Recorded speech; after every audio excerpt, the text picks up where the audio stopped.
Clingman's Dome up in the Great Smoky Mountains National Park. Super crowded up here. It's July 4th right now. Check out these rocks. Last night we stayed at, we car camped in Virginia at Hungry Mother State Park. So we only had like a 3.5 hour drive to get here today. And here's the observation tower. We got this long spiral ramp to get up there. Right now we're on the border of North Carolina and Tennessee. This is the High Point, Tennessee High Point, which gives me my second state high point in a month and a half. Unfortunately, too cloudy over that way. That's Tennessee, I believe, over that way.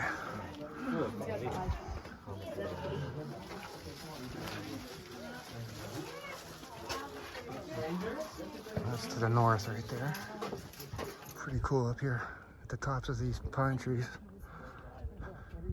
To give you a more in-depth idea of what we got going on here, me and Beth drove down and from Pittsburgh, and we met Matt and Darian at Hungry Mother State Park in Virginia. Car camped there last night, and then drove down to here today. So we're going to be specifically hiking in North Carolina on this trip, even though we're parked at the state border.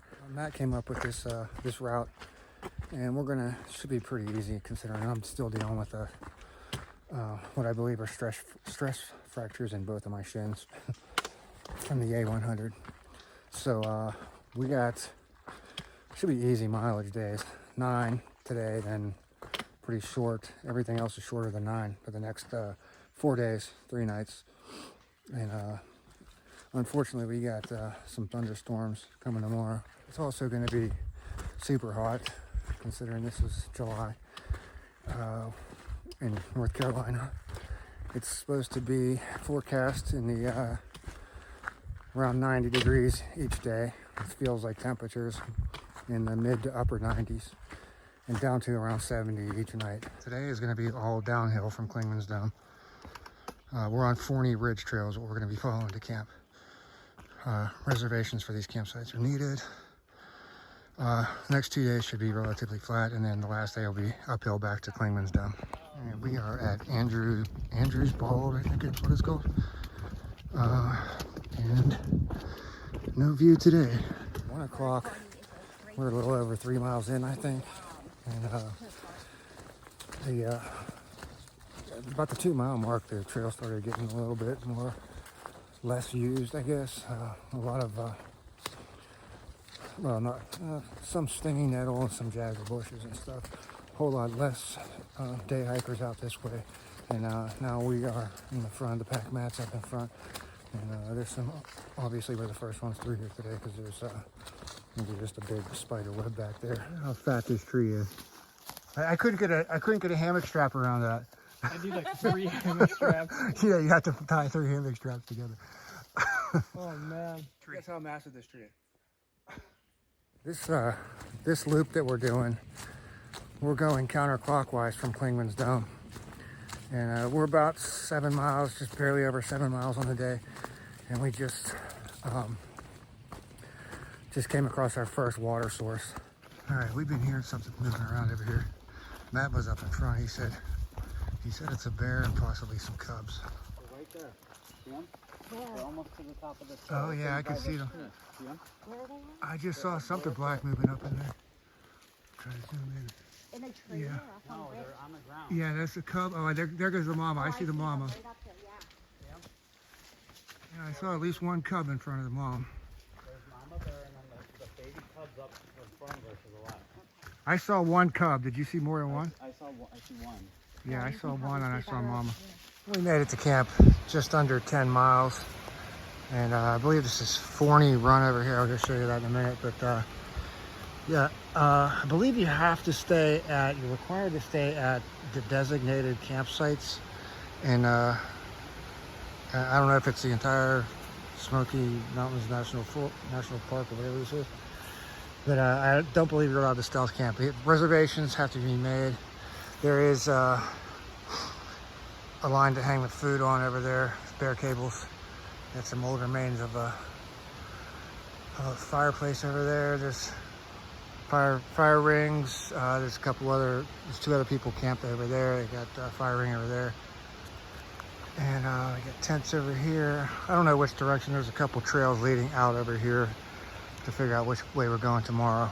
But we're leaving super early tomorrow. So I got over here chilling. I got a Arizona hard green tea, one for each night. Definitely too hot for Fireball, but we were over here looking for poison ivy, and I started walking over here, and I noticed there's a black-faced rattlesnake sitting right here. Where? That's like 3.5 feet long. Dude, you're walking down here in water. How many feet? It's right there. Black-faced. There's the rattler.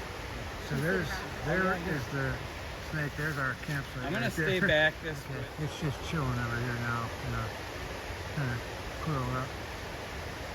Hasn't rattled. This little site, this trail just comes up here and dead ends. And we're amazed at some old like bridge or something. I don't know what's going on here. Maybe a mill? I don't know. It's exactly 7 o'clock and we are heading out of camp. Well, me and Beth are. We're gonna try to beat the rain to the next campsite. It's supposed to be some chances of thunderstorms by 11 o'clock.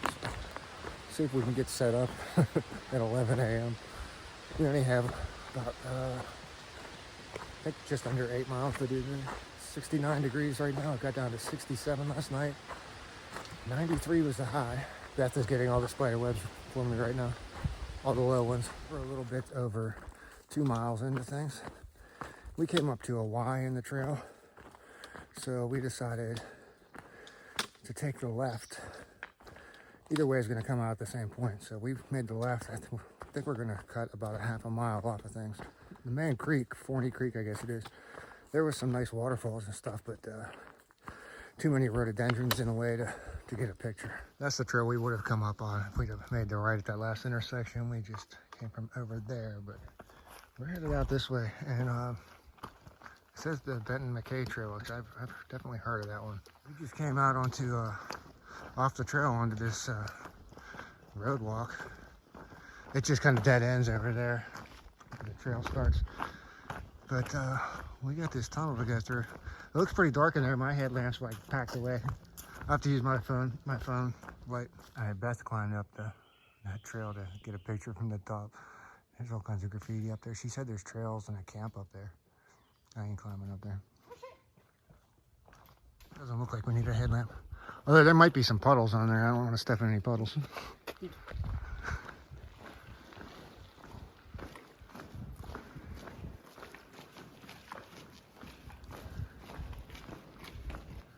Yeah, it is too dark in here. We're gonna use some lights.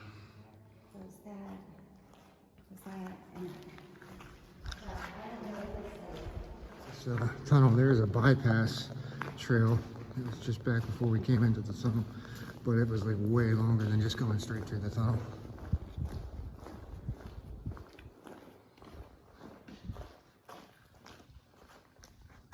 In relation to the tunnel, there, right here, you can't, they got the road blocked to get to the tunnel, but there's a parking area right here. Plenty of room for cars. And this road is way better than a forest road. It's nicely paved, 2-lane road. Song of the daytime. I had this in my head since I woke up this morning. Going with David Lee Roth, Going Crazy. We just came downhill from that tunnel parking lot, come across this bridge. The trail, there's another parking lot here with porta-johns. At least there are right now. And I believe the trail is going to go down into the woods right over here. This road will take you to Bryson City, which is where I was watching the weather for this whole trip. And this is going to be the Noland Creek Trail that we're heading down to. I think it's still part of the Benton McKay Trail, I'm not sure. Fontana Lake, that way, I've heard a lot of talk about the Fontana Lake on the people doing the AT.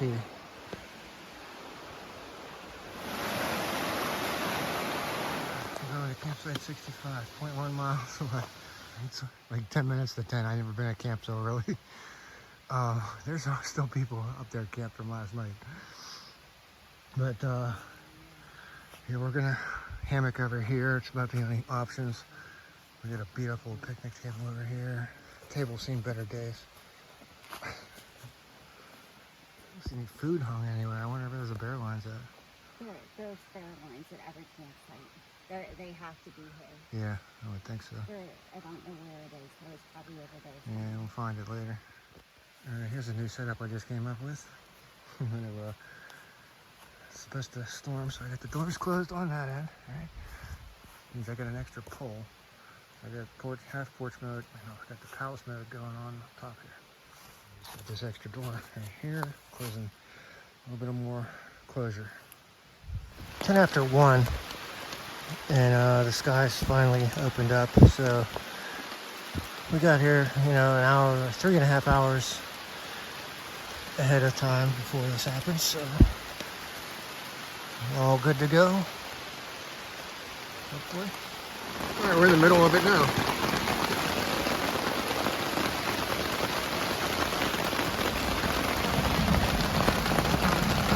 This tent has been over here all day since we got here at like 10 this morning.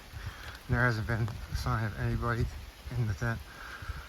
They left some clothesline over here. They left some food wrappers, like some Lunchables and stuff in here.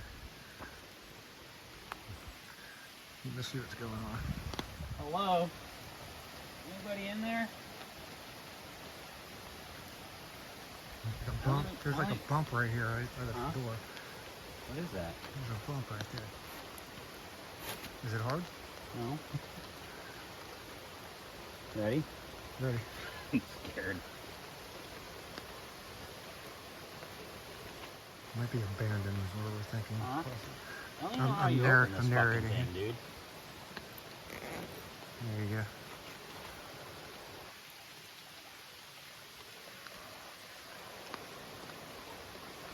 You see anything? See dead people. Yeah. I see a sleeping bag.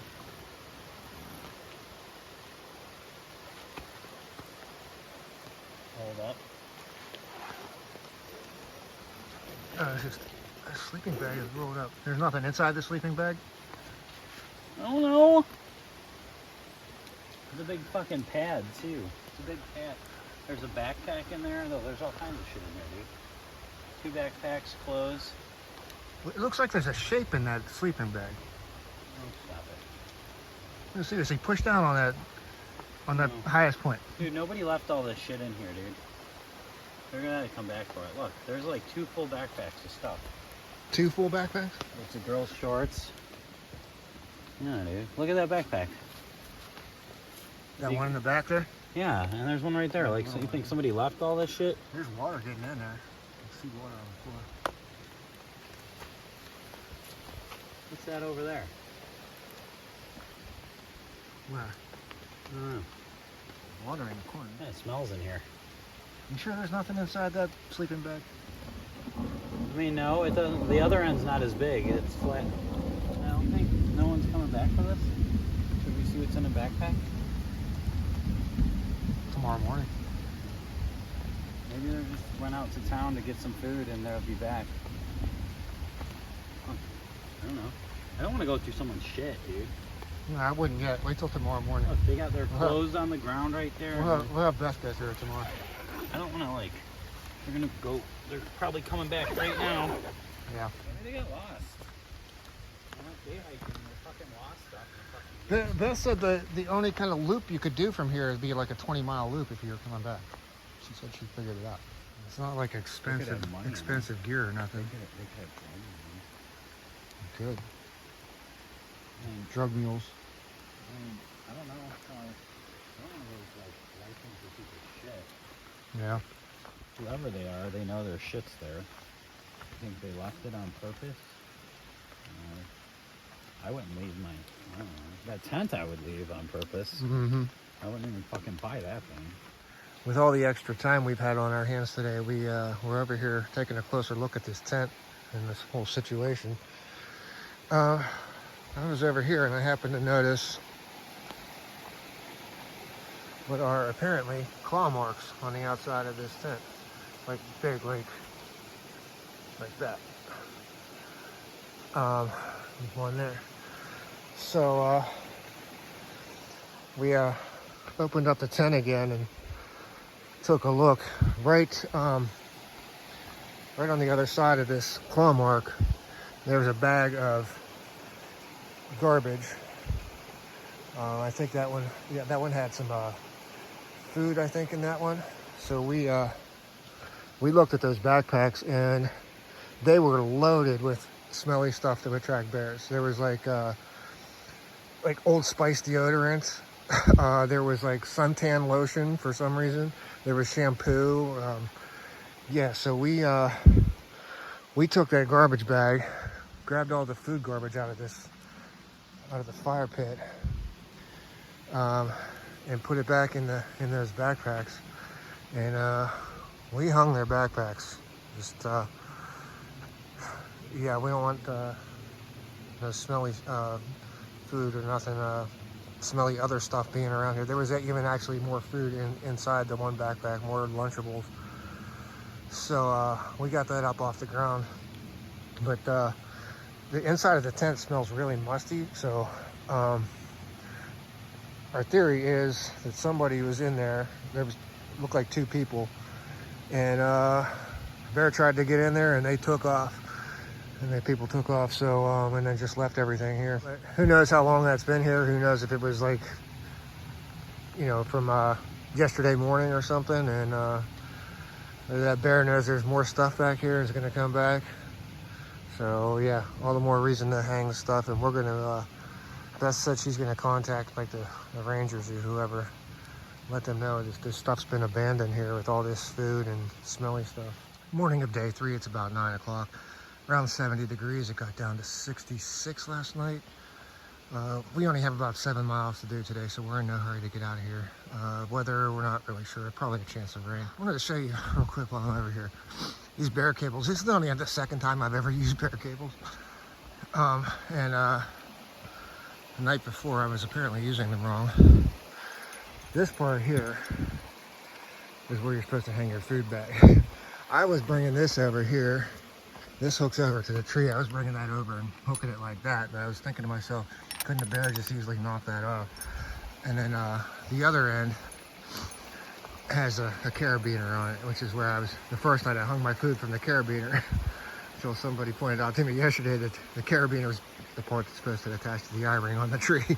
And the food bag goes on this end. So, lesson learned there. We were able to get a fire going in with all this wet stuff last night. We didn't have it going for too long. About 8 o'clock last night, the people who owned the tent came walking up through the campsite. Some young couple, probably around college age. And they were saying something about, oh, do you guys mind if we leave our tent here overnight? Beth said something to the effect of, you should probably just take it with you. So they packed up everything last night and took it, which I'm glad they did. I didn't want to have all that smelly stuff even up on the bear line. Here, there's only really 1 or 2 options for hammock trees, and there's both right over here where this tent was. So I really, for this is campsite 65, if I didn't mention, Bear Pen campsite or something. The only really hammockable trees are down there where me and Beth are set up, down past where Darian's at. And there's plenty of good flat spots for tents though at this site. We'll say that. Good water access over here. At 9:45, just leaving camp. Myself and Beth and Matt and Darian left about 15 minutes ago. So we got a forest road to walk on. I don't know how long we're going to be on this, but we're following this main creek for most of the day. About a mile from here or so, mile and a half. We're going to take a spur trail to a little old cemetery in the woods. So we got only about 7 miles to do today. I forgot to mention, when that couple came in to get their tent and stuff last night, they had apparently, it's pretty obvious, they had gone back home or to the hotel or whatever they were staying at and got all cleaned up and came back out in real nice clothes to get their stuff. And they apparently also stopped at a Walmart or something and picked up bear spray. The dude was carrying bear spray with him. So We didn't really talk too much to them, but they didn't mention anything about a bear being attacking their tent. Maybe they probably didn't want to mention anything about it. There's one little deer in Nolan Creek, little clearing.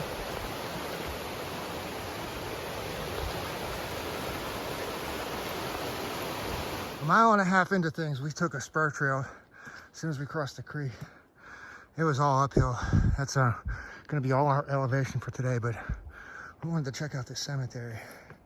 And these have to be all hand dug graves. There's no machinery coming up here. I mean, they all have similar headstones. There's an infant over here. I don't see any dates yet.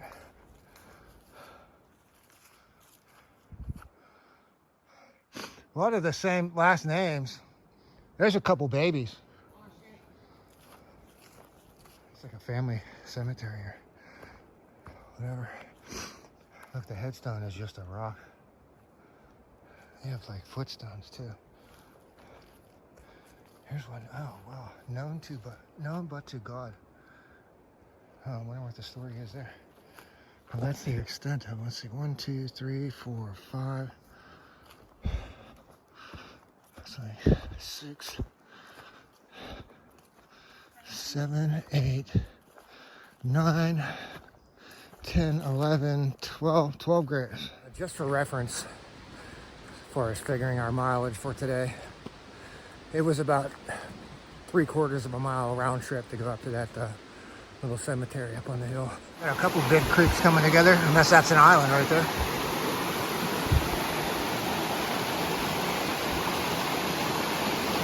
Springhouse Branch Trail must be that trail over there. So, not sure what number this is. Well, if we were at 65 last night, so this must be 64.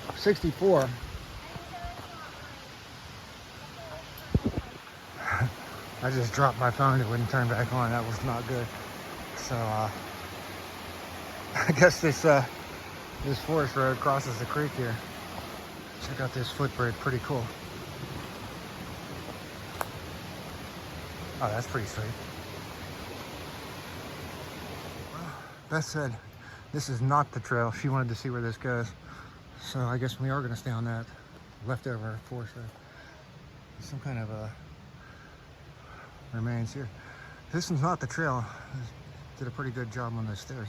One thing about this whole trip that we've been on, there's no blazes down here anywhere. On any of these trails, there's some beat up old signs at most of the major intersections, but for the most part, there's not a whole lot of options, but probably be good to have some maps, or we're just relying on GPS. Beth has been on this section of trail before, so she kind of knows where we're going. Okay, this is, we gotta cross. All right, so I'll be putting my phone away for this crossing. At least that log looks pretty sturdy.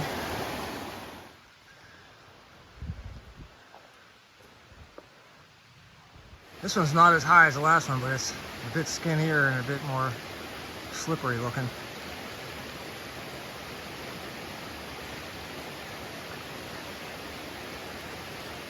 This is rotten. Yeah. This is like shaking. This is gonna go at one point. Notice how they bolted the middle together? All right, no bridge in sight.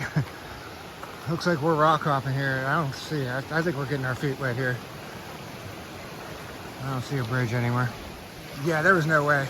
We had to get our feet wet for that one. But I have a dry change of everything tonight at camp, and tonight's our last night at camp, so I ain't worried about it.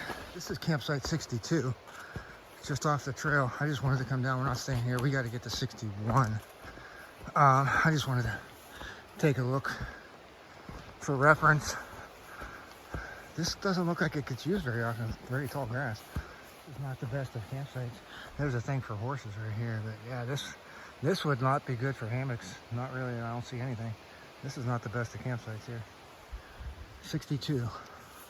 Well, any amount of drying my feet might have been doing. It's just got wet again. But we got about a mile and a half to camp. We did make it to camp. This is like the secondary campsite off of where we're at. There's bear cables over here. This one, some good hammock trees here. That would work for a tent possibly there. Got a fire pit back over this direction is where we're camped at. All right, so there's bear cables over here, site that we're at, and fire pit, so forth. And then right over here, it's access to the creek down there. It's a little slightly sketchy getting down there, but it's not too bad. Matt and Darian set up over here in the rhododendrons, and me and Beth used made do with what we could with these hammock trees over here. And as you can see, got my stuff drying on it right now, but we're using this trick, which I've used once before, tying two tarps to the same pole for porch mode. Back up a little bit. So, it's working like that. It's 5:30 in the morning, 66 degrees. Got down to 64 last night. Really nice sleep next to that creek, but I called it a night early, like really early, before the sun was down. Wanted to, we're gonna definitely try to get an early start, obviously. We got about roughly a 6 mile hike out. So, it's all uphill. I mean, it's all uphill. Road walk at the end. We're gonna try to get out of here at a decent time, because all of us have quite a bit of drives back.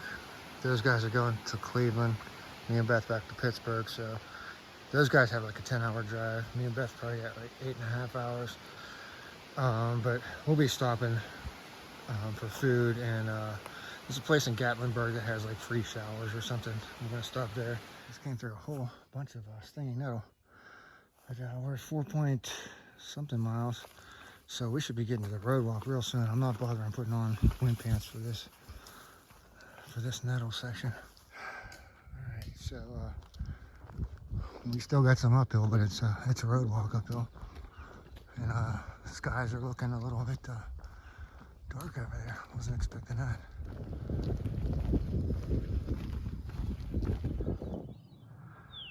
Yeah, it's not looking like I'm going to have any kind of vista again up here at Clingman's Dome.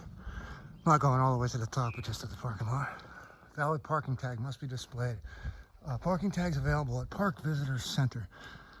There are kiosks up here at the parking lot, and the rangers were going around. There was like a whole group of them roaming the parking lot when we were there to start. Pretty sure you can print out parking passes online before you come up here though. Coming out into the parking lot now, and I might as well wrap things up now, because I'm not gonna obviously be wowing the audience with any spectacular views, as you can see behind me. So thanks to Matt for doing the planning for this one, and yeah, I'm glad we started up here, and started the loop up here. We went counterclockwise from Clingman's Dome. That way, the last day today, we had all our uphill elevation was with less weight on our backs. Good to get into North Carolina and do some more backpacking. Another good thing too is I'm glad the last few days we did most of our hiking starting super early. We beat the heat. So I guess Beth had moved the car, so I don't have too far to walk. All right, so I'm gonna end things here, and thanks for watching.